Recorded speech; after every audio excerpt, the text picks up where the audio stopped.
Giant. The 3-2, and got him looking, struck him out on the outside corner. Citgo and your locally owned Citgo. Fueling good. Verizon 4G LTE, America's fastest 4G network. Rockland Federal Credit Union. At RFCU, you're never just a customer, you're a member. Anderson Windows and your local Anderson dealer. Back by the triangle. Corey Hunter turns and watches it sail away.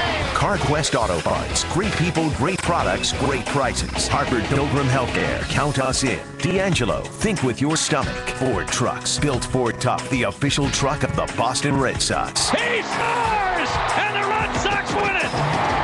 David Ortiz comes through with a gap shot to left center.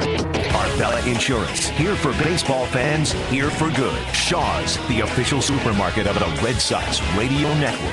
Walgreens, what it means to be at the corner of happy and healthy. And by Foxwoods Resort Casino, the official resort casino of the Boston Red Sox. Swinging a ground ball, stabbed by Polk. He has it. He underhands to first, and the Boston Red Sox are the world champions. For the first time in 86 years, the Red Sox have won baseball world championship. Can you believe it?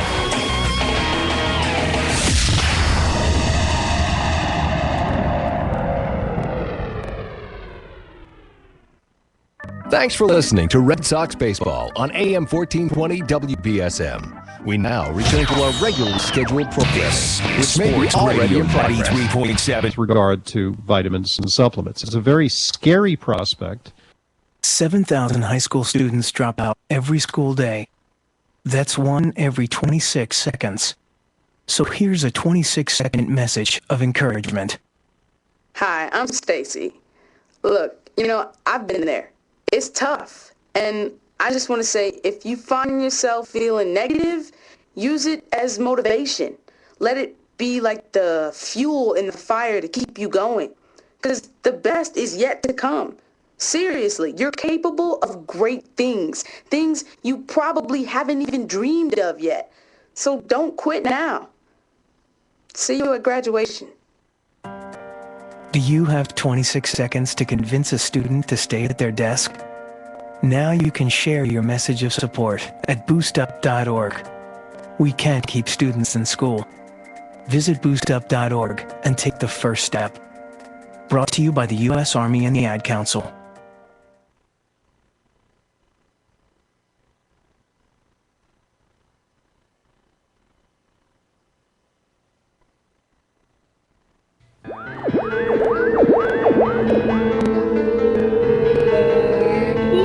Welcome to spooky Southcoast. Look, I know the supernatural is something that isn't supposed to happen, but it does.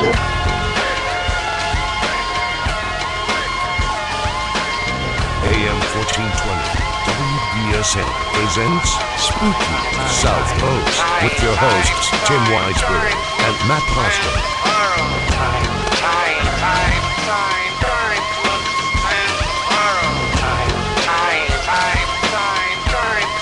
Good evening and welcome to what will be an abbreviated version of Spooky Southcoast. Tim Weisberg here, along with the silent assassin Matt Costa and science advisor Matt Moniz. We are here to talk with you about the paranormal, as we are each and every Saturday night. And again, it's a shortened show. The Red Sox went a little long, I think. But, we're prone to have this happen a few times a year, Moniz. Yeah, we are. There's some games that we come in here and they're just getting over as we come in. We're like, yeah, great. And then there's other ones where we sit here and don't have a show at all. So at least we were able to have a 40-minute version of the program tonight because we have our guest, Stephanie Burke, here in studio with us. And thank you for hanging out and waiting with us, Stephanie. Thank you for having me. It's exciting to be here. Well, our doors is always open for you. I know. You said that, you lead a pretty relaxing life. You're not that out and about and on Saturday nights like some people. So yeah, I'm not that cool anymore. You fit right in here with us. So I'm just wondering where this hiss is coming from. Well, it's nothing I'm doing. So we're happy to have you back because normally when we've had you on the show, it's been in the midst of some other topic that we're covering, and this is the first time that we get the chance to actually talk to you one-on-one. And I'm sorry that we have a shortened show to do it, but we'll try and hit as much stuff as we can in that time. But for those of you who are unfamiliar with Stephanie, she's the co-host along with Tiffany Rice of Spirit Connections on Spooky TV and on Wareham TV. And I gotta say, the show is. I'm a big fan, but I gotta say it's a lot better to do the show now that it's happening in a studio instead of in a spare room. It's much easier. It's probably easier for you too now. Absolutely. Instead of having to run back and forth from like the kitchen to the room and all that kind of stuff. Absolutely. But now you guys have been doing the show for how many years now? It's coming up on 2 years, actually. Really? Our official 2-year anniversary, I think, was last week. So we're supposed to have a 2-year anniversary show coming up sometime in May. Awesome. And in that time, I mean, are you surprised by the following that you guys have built and how much the show has changed in that time? Yeah, it's kind of funny when you sit down at a computer. We actually started running it by the webcam on her laptop, and the amount of people that found us just on the internet, and then once we moved to the studio, it grew from there. So, of course, we have all our faithful legend trippers that watch our show every week, too. So. And what I like, too, is that as the show has gone on, it's grown, and you have your loyal followers in the chat room, and you know that when you jump in there, usually I jump in there under the automatically generated, fake name, and then I say some stuff that, and I always try to see if I can get Steph to figure out that's me. Usually. But, like if Andy's on, I'll be like, oh, who is this handsome guy that you're talking to? If Moniz is on, I'm like, who's running a horror movie?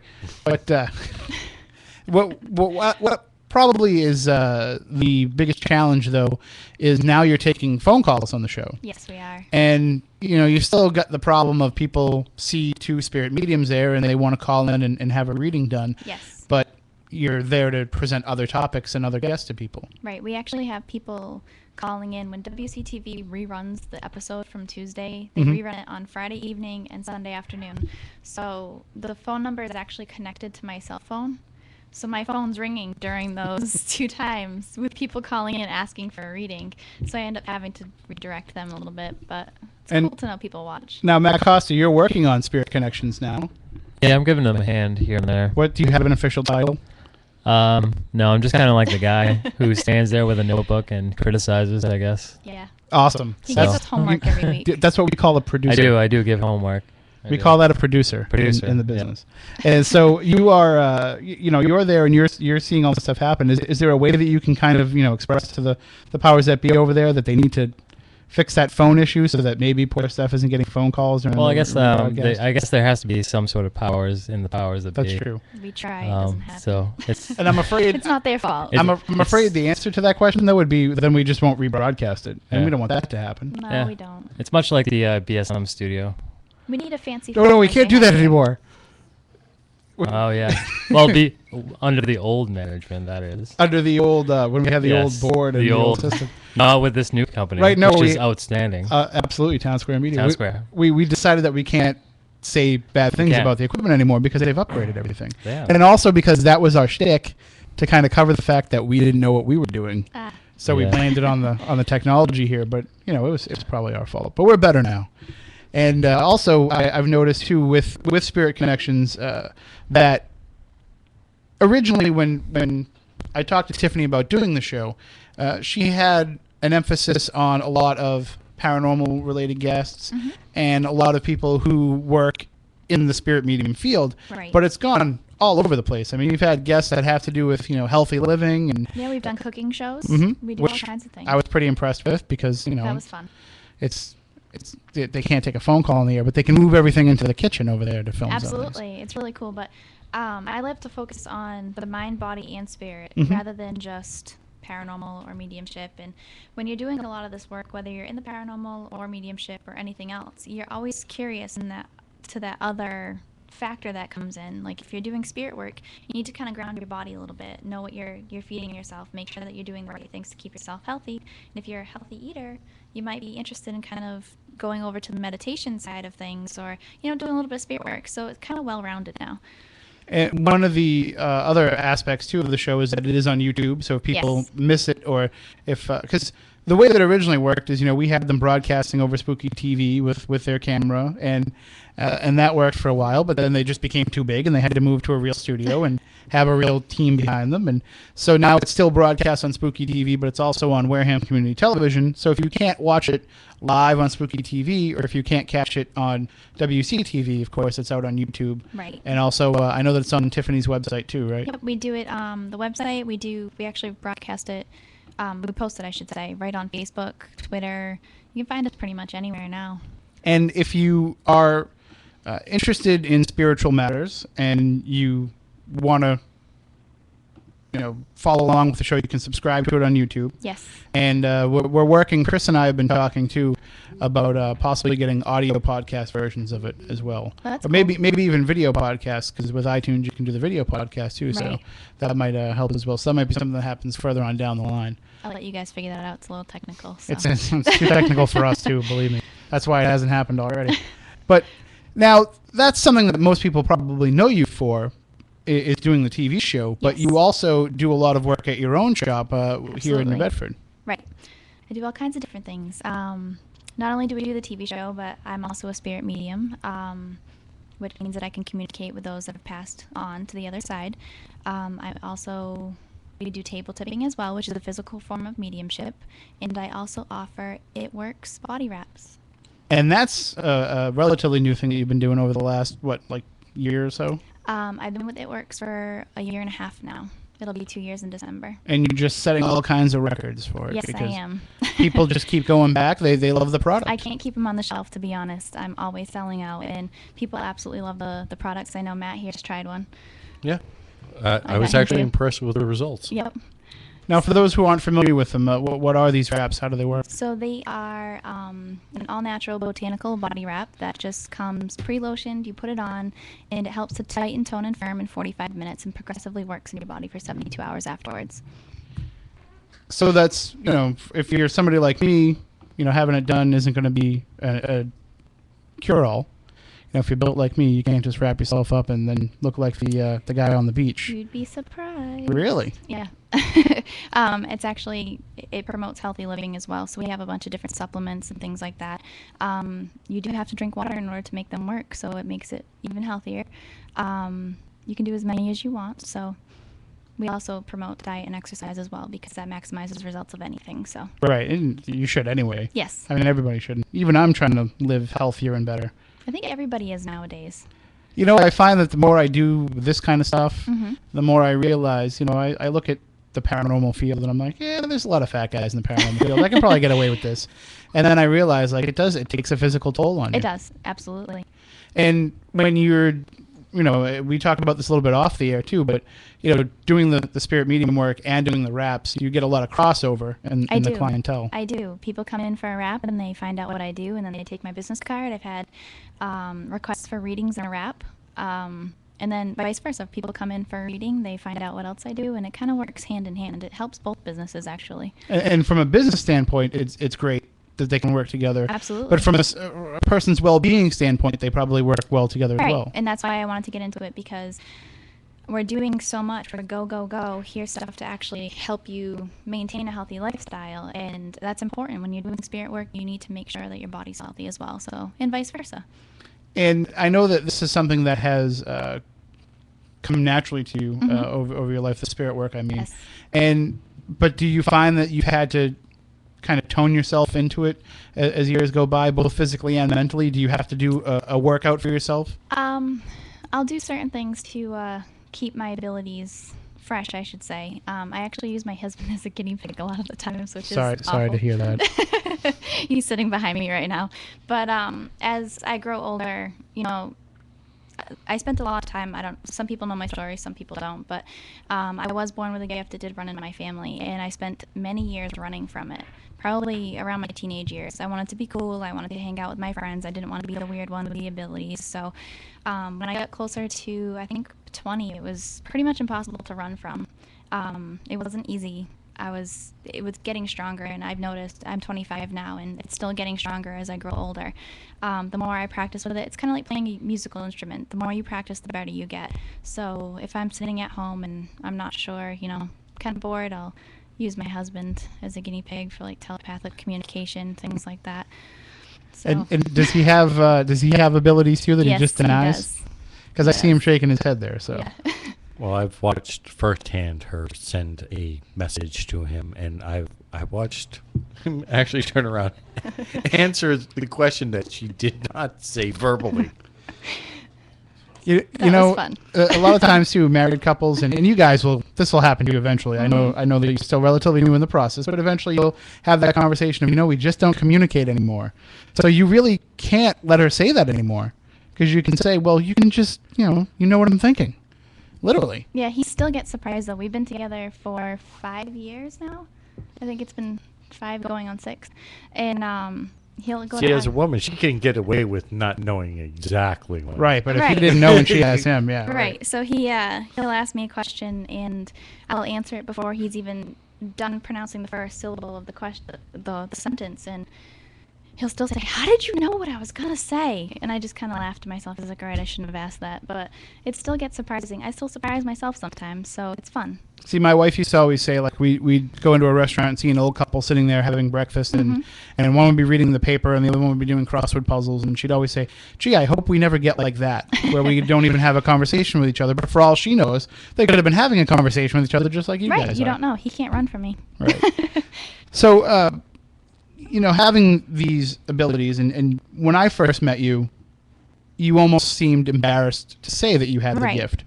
You wanted to be taken seriously as a paranormal researcher. Right. And you were kind of afraid to come forward with this. And a lot of people who do have these abilities are afraid to bring them into their paranormal research work. But you've been able to strike, pardon the pun, a happy medium with it. Yeah, absolutely. I actually think I met you when I was 19 or turning 20. I read your book in under 24 hours, and I came to get it signed. I'm sorry. And I just wanted to get my book signed. That was it. And you just decided to strike up a conversation with me about it. Because I had never met anybody that read the book before. Usually they just bought it to be polite. It was a very good book, actually. If you haven't bought Ghost of the South Coast, go do it. It might be a collector's item now. I have one. I've let everybody borrow it. I actually had to beg for it back because it disappeared for a while. But I know how that feels. Yeah. I don't know what you're talking about. I have books of his, too. I haven't returned yet. He has books of mine that he hasn't returned yet. He probably lent you books that were mine originally. Very good. I'm not in trouble now. I forgot the question that you asked me now. Oh, so I... We were talking about me and how great my book was. Oh, that's right. Yeah, I met you, and I just wanted my book signed. That was it. I remember, actually, Linda Lynch showing me the book. Like, I'm in the book. You have to read it. So I loved everything paranormal. I actually grew up... My mom is a medium who kind of isn't into her abilities, but my father has been ghost hunting for years, since he was probably about my age.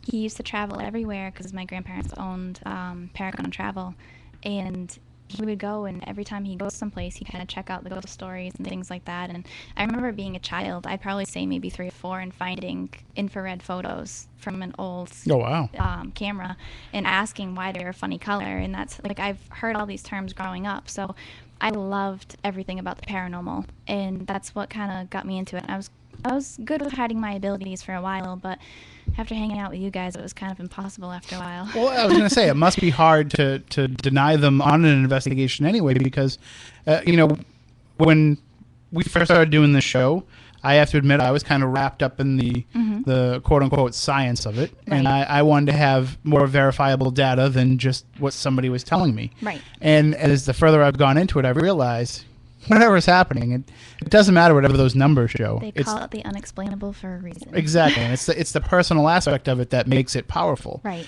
And I've tended to, I still have a little bit of skepticism when somebody is telling me what's going on in the investigation. I'm not saying that they're not getting these getting this information, but I'm just skeptical of whether or not that's the way that we should be going in the investigation. That all changed for me, of course, at Fort Tabor, when I didn't listen to the psychic medium who was telling me that, there's a guy cowering over in the corner and he's ducking from something, and then when the roof sounds like it's caving in, I'm wondering why. Yeah, that's pretty scary. Yeah, it convinces you when it actually happens. But was there a particular investigation that you were on when you finally realized, I can't not bring this to the forefront when I'm investigating? I actually started doing investigations with Veil's Edge, as you guys know, because Linda wanted the psychic medium aspect of things, but she knew how I felt about my abilities. She'd been after me for years to come out of the paranormal closet, per se. And I would go and do it quietly just for her group, and that was it. And I started to become involved with your events and different things like that. And I think it was It was actually here, the night that you guys had Tiffany Rice on doing her readings. When the caller called in, it flew out of my mouth. I remember that. That it was my brother that was calling in, and that Tiffany wasn't picking up on what was actually happening. I told her, and I'm not like that at all. I could sit in the corner and not talk and just be nice and shy. But when that happened, it's kind of out. And then I think it was at Lizzie Borden's house at actually I think the first Legend Trip event, and I was in the room with Matt and said something that caught his attention. And he asked me a few more questions, and apparently I answered correctly. So you guys kind of found out about it, and then I thought, well, maybe it's okay. Maybe I can be accepted by other people, because that was the hardest part for me. Is I've grown up with these people all my life. Everybody around me had no idea. Now, how do I come out and say I have medium and psychic abilities? How do you prove that to people? Right. And how do they believe you? And how do they take you seriously? So I knew I had it. I knew actually from growing up, family had it and things like that. But how do you tell the rest of the world? Easily. And how do you do it under the umbrella of being a paranormal researcher too? Because right. I think a lot of times we see groups form, yes, and somebody within the group suddenly develops abilities. Absolutely, and we still see it happen every day, and we know it's not true, but how do you become that person? You have to continuously prove yourself. So it's kind of like being a circus act. But I mean, again, I'm cynical a lot of the times about people, but how do we know that maybe, there's probably some people who are doing it because as the group forms, somebody needs to play the role of the sensitive. Right. So there probably are a lot of people in that regard, but maybe a lot of them are sticking their foot in the water, and then all of a sudden they realize, wait a minute, I can swim a different way in this. Right. And so what's happening is they're getting out there and investigating, and that's when that quote-unquote third eye is opening up. Right. When before they might not have been cognizant of that ability. Yeah, so, it's hard to tell. Yeah. But again, you can usually tell because the ones who are spouting off things that have nothing to do with anything, mm-hmm. those are the ones that you kind of got to say, all right, I don't really think so. And the patchouli smell is usually a giveaway too. Yes. Yeah. Sometimes they park their broom outside or bring a cloak with them as well. Right. There is when they're over the top theatrical about it, that's when I kind of just tune them out. Yeah. There's I'll be honest with you, the person when we had the experience at Fort Tabor there, the person who shared, I'll just say it was Paula Markowitz. It was Mike Markowitz's wife, and maybe I just don't pay attention. I didn't even know that she had abilities. Right. At that point in time. So when she said something, I listened because I'd never known her as somebody mm-hmm. who, like yourself, was never out there saying that I have these abilities. I actually remember really finding what really kind of made me interested in your story was the night that you did come in here and you were sitting over there where your husband is now. Mm-hmm. And after the show, we were just talking and you explained to me how you fought against this for so long. Right. And that's just kind of the antithesis of what so many mediums who are out there now are about these days. There's probably people who have, read a few books and listened to a few, CDs and Absolutely. decided that they are a medium now and are creating that backstory for themselves. But your story was amazing to me because nobody has that level of ability that I know of and doesn't do something with it. And you were still fighting it then? You haven't met my mother yet. You still seem to be fighting it now. Yeah. I say that all the time, that my mom could blow anybody out of the water with her abilities, but she just doesn't want to do anything with it. And that's how I kind of grew up was, yes, you have it, but, she didn't want to do anything with it, so do I want to do anything with it? I'm not sure. I know my mom used to send me to preschool, like a Catholic school, and tell me I couldn't tell the other kids what colors they were because I could see auras, or tell them, really? yeah, tell them who was around them because I'm not going to last at Catholic school very long. So actually, in those days, you wouldn't have lasted at any school very long. Really. No. So I mean, that was early '90s. So people would have thought I needed to be locked up in an institution somewhere. So I was kind of taught to keep that quiet because of reasons like that. And when it started, like the paranormal kind of blew up. Ghost Hunters was on TV for a while, but after a while, everybody started getting into it, and that's when it kind of became more socially acceptable mm-hmm. to be this way, rather than to, sit at home and do your paranormal research by going to the library and picking out books that, I meet people that don't even know, like, who Hans Holzer is, or, people that wrote these books forever ago, and like I remember going to that section when I was little and like picking out these books, and I was told I couldn't take them out because they were too big for me to read. Right. Because my mom didn't want me to, bring. Oh, my it books was like your that. mom that told you? Yeah, she was just Oh, like, no, see, no. I used to run into that problem with the librarians, but never my parents. Wow. I know. She was just trying to you don't shelter need you from it. You don't need to read those. Even like I tried to take books out on like the Salem witch trials and everything. I think I was like 4. So. Wow. But they were books that obviously like 4-year-olds shouldn't be reading. So. But I was drawn to them because I wanted to know about it. Exactly. I mean, maybe if it's what your calling is, right. And do you feel now that maybe you were stunted in the development of your abilities by it being kept under wraps for so long, or do you feel like no, because at home it was totally different. My mother, my father, I mean, I still have to convince my dad sometimes that this is what I do, but he, I think he finally table tipped with me and realized what was actually happening.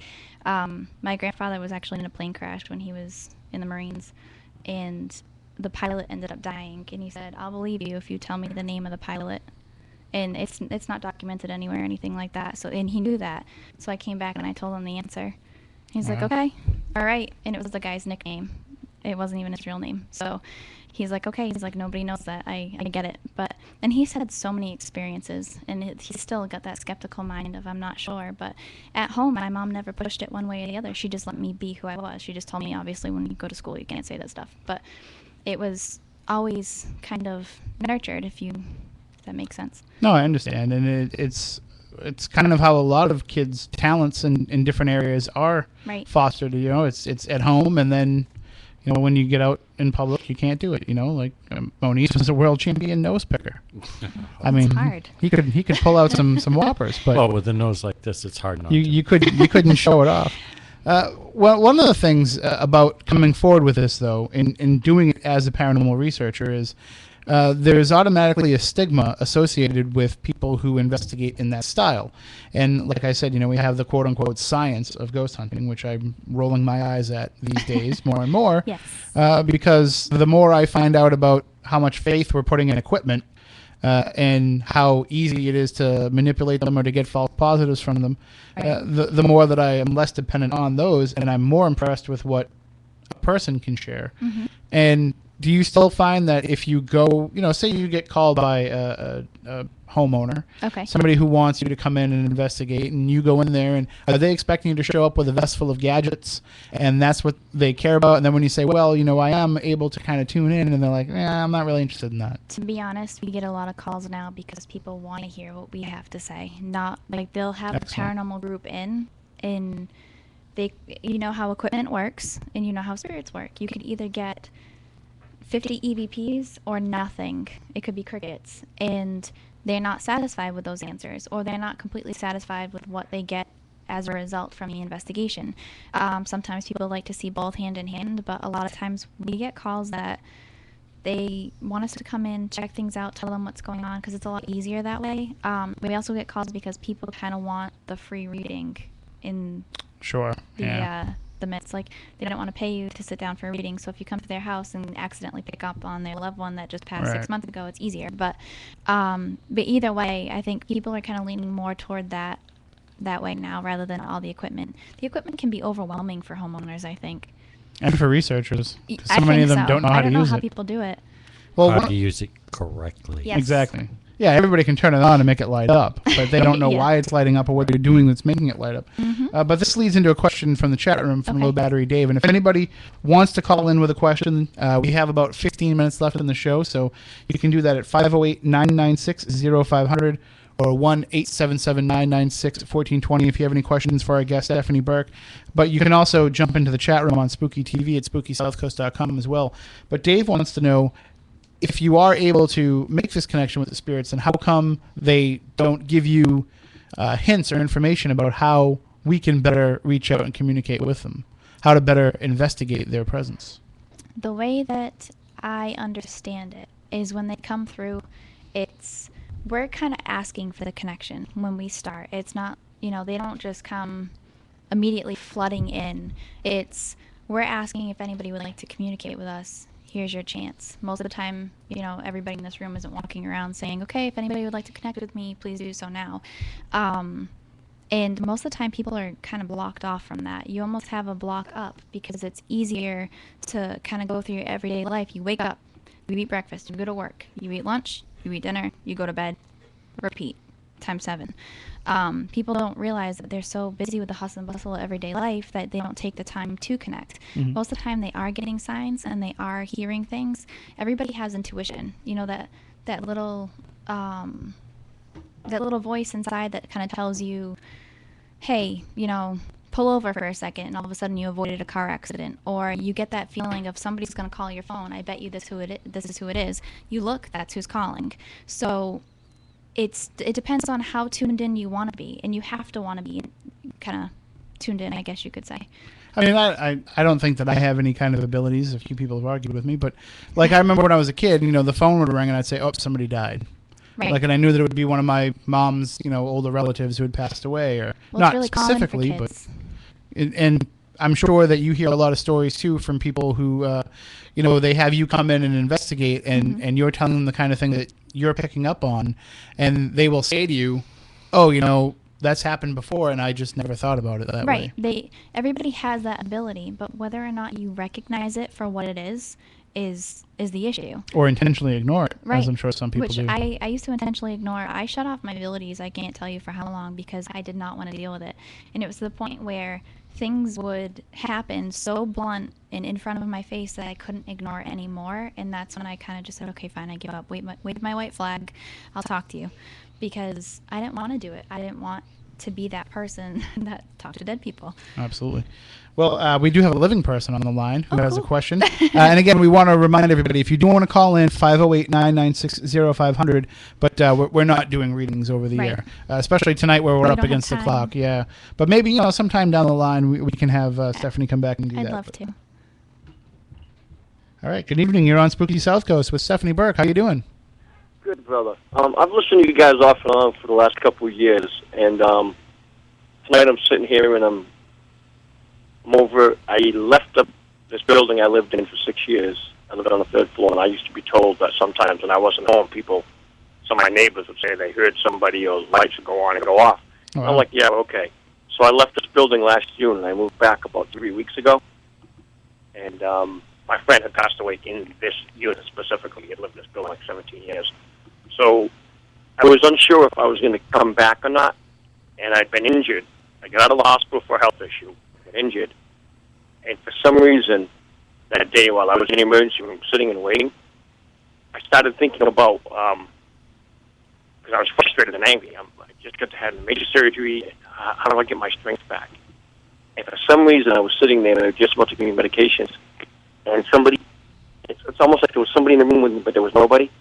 Like I was sitting there and I was rubbing my head, closed my eyes, and maybe Stephanie can understand because she was saying like when she was scared about that phone thing and the way even as a kid she knew. I thought about a friend I hadn't seen in about 10 years.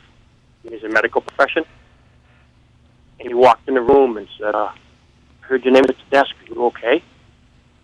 And I was like, "Well, I hope I'm ready for a CAT scan of my ankle." And he just put his hand on my shoulder. And I'll say I've been thinking, should I move back to this old house? Should I move back to this old house? Mm-hmm. And for some reason, and I know Stephanie's probably sitting there going, wow, I know where this guy's... I've been scared of it. I'm 50 years old, and periodically in my life when those things happen, I don't want to talk about it, because I don't want people to think I'm nuts. I don't want people to like, pick on me or, like, walk away from me. And I listened to you guys tonight, like, the last 20 minutes, and all of it's making more sense. And because society as a whole says, no, look out! Don't talk to that guy. Well, am I making sense? I'll throw this out there too. I mean, you had an intuitive experience, and I'll say this, and kill me if you want for this stuff. But if you were a woman, people would probably have a little bit more leeway with you having such an experience. But you know, being a guy, and it sounds like you know you're a pretty macho guy. You know, this, to be able to say that you had an intuitive experience is kind of a daunting thought. Right. I grew up in the streets. I was a fisherman. That was kind of hardcore life. And I was in a relationship with a girl a couple of years ago, and about 2 or 3 weeks after dating and hanging around, somebody says, "Are you going back fishing?" And she says, "Well, you like striped bass?" I said, "No, offshore." And she's like, you don't remind me of a fisherman. Because you don't have that, like, tough guy attitude. And I'm like, come on. And just like for 5 minutes I was sitting there, I picked up the phone 2 or 3 times. And when Stephanie said it the second time about, like my mom was like, okay, that's okay. We know it. Like, don't take it to school. And these last few months, everything I've been going through, it's like I've been looking for strength and answers. And just to come back here to this home when my friend passed away, initially I was confused about it and scared. I feel a comfort. I feel my friend's strength here. I'm trying to be creative. I'm trying to fix the place up. And I got some big decisions I got to make in the next day or two for my health issues. And I'm realizing I got to go back to what I know and what I've always been good with and haven't been able to communicate with people. Well, I mean, Stephanie, if he's getting this positive response from being in this place, then it can only be a good thing, right? Right, and it doesn't mean that your friend is necessarily there and stuck there. It just means that he might be coming back to visit you because it's at a time where you have the need for a little bit of support. So definitely embrace it and definitely go with it. Don't be afraid of anything. All right, sounds like some pretty good advice. Hey, I'm glad I finally called in. Off and on, you guys, you've interested me, you've confused me. And tonight, it was like 15 minutes ago, I was like, wait a minute. He keeps going back to what's a natural nurturing thing. A mom saying, okay, dear, a dad denying it, but then realizing it. And sometimes my friend is like the same thing. Oh, man.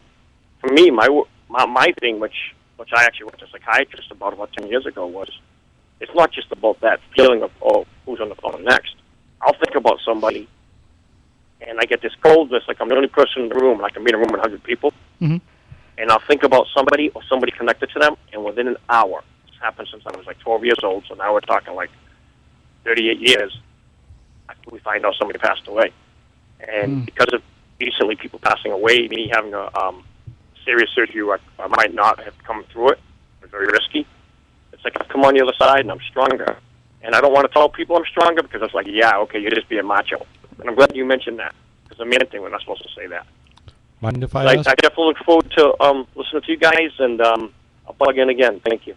All right. Mind if I ask you a question? Sure, go ahead.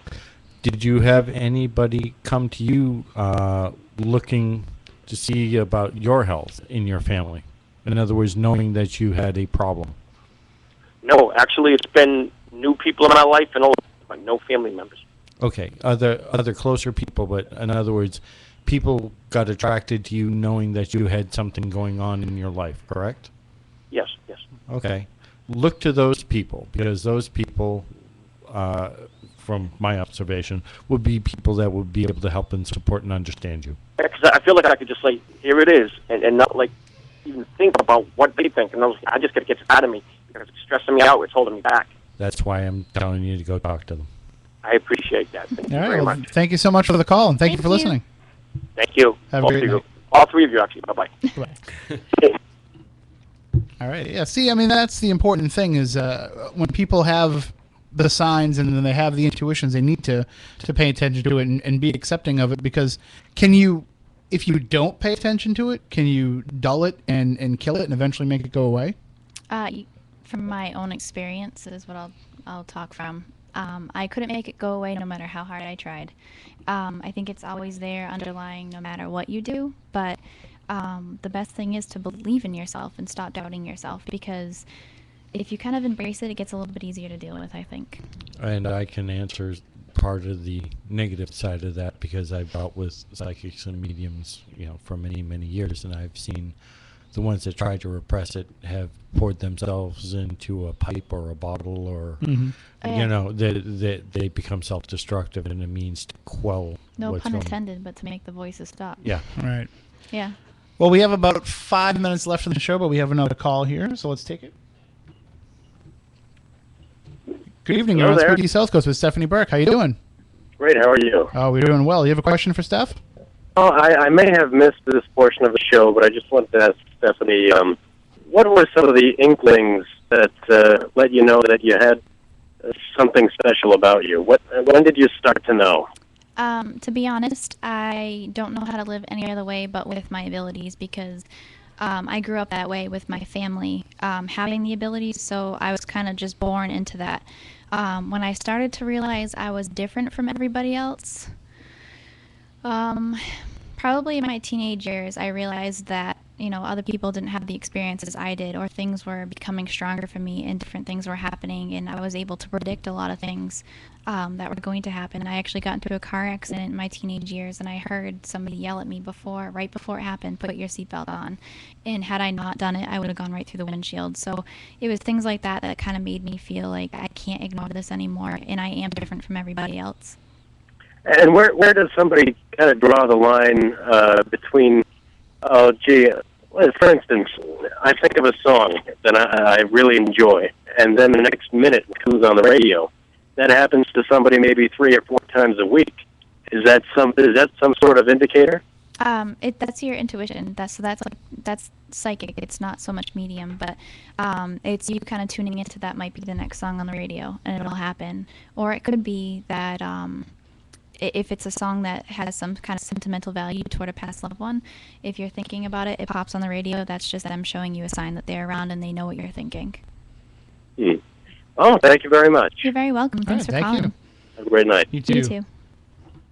So I definitely had some pretty good questions there from people who, are probably like yourself. They have these experiences, they don't know how to take them, and they don't know what to do with them. So I definitely want to have you come back again sometime for a full 2-hour show when the Red Sox aren't cutting us short, because there's a lot of stuff that we could explore. But before we let you go and before we have to end the show, why don't you let everybody know how they can get a hold of you, both at Windwalker Healing and if they're interested in wraps. Okay, so the best way to get in touch with me would probably be by email, and that is sburke910@yahoo.com. That is also the same facebook.com/sburke910 and Twitter sburke910. I'd like to keep it straight across the board so it's easy, but it's the best way to find me. And then if people want to, if they want to have wraps, they can just have you come to their house, or do they go I can do parties at their house, or I can do private appointments at my office or their house. It doesn't matter. So sounds like fun. It is fun. And I'm sure that some of those wrap parties get a little crazy too. Yeah, they're fun. I mean, for Moniz to try it, it has to already be a good time. It was entertaining. Yeah, we had a good time when we wrapped Matt. We kind of just invited him over and said, "You're getting wrapped, whether you like it or not." She had a new person starting with her, and she needed a guinea pig other than her husband, so yeah, we I already got used volunteered. him. And it's nice if you can have a fresh guinea pig once in a while. Yeah. It keeps people from resenting you. Make sure that you get a nice anniversary gift. All right, well, that about does it for this week's show. Do you know who's coming up on Spirit Connections on the next episode? Spirit Connections, I think we have Ron Kolick on coming up excellent. next. So is he coming down, or is he going to be... I think he's going to phone in. Okay. Well, Ron usually phones it in. Oh, he picks on us. We got to pick on him back. It's all in good fun. And next week, we have an 8 o'clock Red Sox game, so I don't know what's going to happen with our show. But our guest who is scheduled is Dr. Rita Louise, who will be joining us to talk about the darker side of paranormal work, some of these dark entities that are out there. And also, we'll find out about how Bitsy Bob is doing. If you remember Bitsy Bob, there was that thing going on Facebook. Can this poodle in a tinfoil hat get more friends than Glenn Beck? That was actually Dr. Rita's dog, Bitsy Bob. So we'll find out how he's doing and then how many likes he has, because I think now he's blowing away, all of the right-wing broadcasters. So we'll do all that and more coming up again next week on Spooky South Coast. When we'll be back, maybe before the Red Sox, maybe after. I have to kind of find out what's going on, and we'll definitely let you know by Facebook and by Twitter. You can follow us at SpookySC or Facebook.com/Spooky South Coast. And I do want to throw this announcement out there. We got about 20 seconds here. Tune in next Saturday morning at 6 a.m. when I'll be here. Believe it or not, I'm that crazy. I'm going to do 6 to 9. We'll have the Tim Weisberg show, and then I'll come back later on that night for Spooky South Coast, because I just love talking to all of you that much. And also because if I do it at home, nobody wants to listen anymore. They tell me to shut up. All right, that does it for this week's show. Until next week, we want you all to stay spooktacular. The station the South Coast turns to for local news, talk, weather, and sports. WBSM New Bedford, AM 1420, WBSM. From ABC News, I'm Todd Ant. Apparently, he wasn't well liked in his neighborhood. Federal investigators have arrested a Mississippi man in connection to those poisonous rice and lace letters sent to the president and other public officials. James Everett Dusky was taken into custody